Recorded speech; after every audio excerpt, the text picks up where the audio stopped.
Hi friends वाइश रेसिप्स channel की स्वागतम।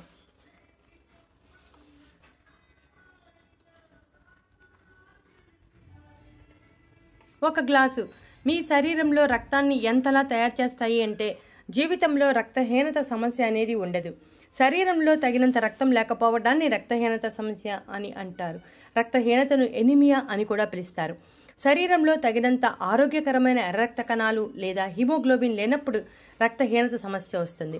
సరైన పోషకాహారం తీసుకోకపోవటం, సరైన జీవనశైలి లేకపోవటం, విటమిన్స్ లోపం వలన ఈ సమస్య వస్తుంది। ఈ మధ్య కాలంలో ప్రతి ఒక్కరిలోనూ రక్తహీనత సమస్య కనబడుతోంది। ముఖ్యంగా స్త్రీలు మరియు పిల్లల్లో ఎక్కువగా కనబడుతుంది। చాలా మందికి రక్తహీనత సమస్య ఉందని కూడా తెలియదు। రక్తహీనత సమస్య ఉన్నప్పుడు కొన్ని లక్షణాలు కనబడతాయి। ఈ లక్షణాల గురించి తెలుసుకుందాం। గోళ్లు తెల్లగా పాలిపోవటం, బలహీనంగా ఉండటం, కొంచెం పని చేసినా తొందరగా అలసిపోవటం, ఆయాసం రావటం, నాలుక మీద కనురెప్పల కింద భాగం తెల్లగా ఉండటం, ఏ పని చేయాలన్న ఆసక్తి లేకపోవటం వంటివి రక్తహీనత సమస్యకు లక్షణాలుగా చెప్పవచ్చు।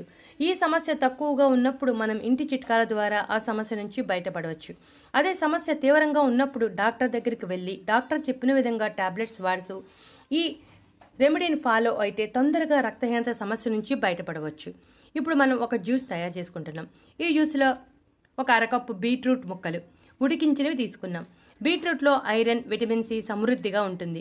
రక్తహీనత సమస్యతో బాధపడే వారికి ఒక మంచి దివ్య ఔషధం అని చెప్పవచ్చు।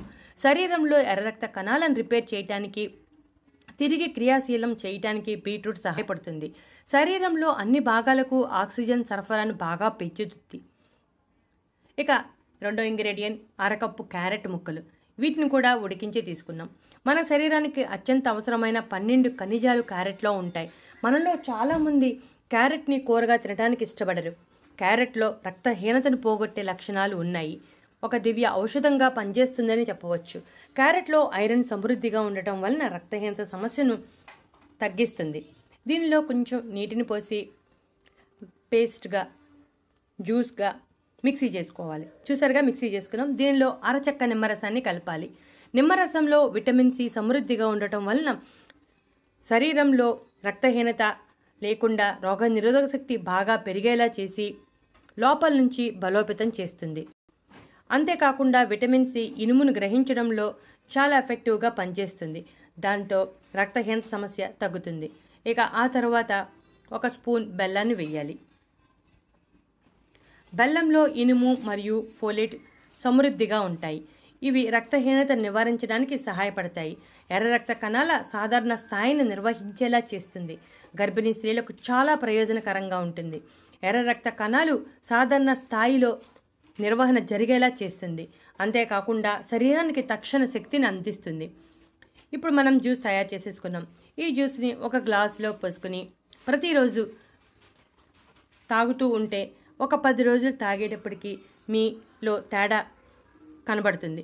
రక్తహీనత సమస్య నుంచి బయటపడవచ్చు। మనం క్యారెట్ తీసుకున్నాం కదా, క్యారెట్లో రోగ నిరోధక శక్తిని పెంచే లక్షణాలు కూడా ఉన్నాయి। అంతేకాకుండా విటమిన్ ఏ ఉండటం వలన కంటి సమస్యలను తగ్గిస్తుంది। బీట్రూట్ రక్తహీనత సమస్యకు మంచి పరిష్కారం అని చెప్పవచ్చు। బీట్రూట్ రక్తహీనత సమస్యను తగ్గించడమే కాకుండా మొత్తం ఆరోగ్యానికి అద్భుతాన్నే చేస్తుందని చెప్పవచ్చు। బీట్రూట్, క్యారెట్ కలిపి ఈ విధంగా జ్యూస్ చేసుకుని తాగితే రక్తహీనత సమస్య ఈజీగా పరిష్కారం అయిపోతుంది। చూసారుగా ఫ్రెండ్స్, మీరు కూడా క్యారెట్, బీట్రూట్, నిమ్మరసం, బెల్లం ఉపయోగించి ఈ జ్యూస్ తయారు చేసుకుని తాగి రక్తహీనత సమస్య నుంచి బయటపడండి। క్యారెట్, బీట్రూట్ మనం ఉడికించినవి తీసుకున్నాం, అలాగే పచ్చివి కూడా తీసుకోవచ్చు। కాకపోతే పచ్చివి తీసుకుంటే గ్యాస్ వచ్చే అవకాశం ఉంది। గ్యాస్ సమస్య ఉన్న వాళ్ళు తప్పనిసరిగా ఉడికించినవి మాత్రమే తీసుకోవాలి। ఈ విషయాన్ని తప్పనిసరిగా గుర్తుంచుకోవాలి। క్యారెట్, బీట్రూట్ ఉడికించుకుని జ్యూస్ తయారు చేసుకోవాలి।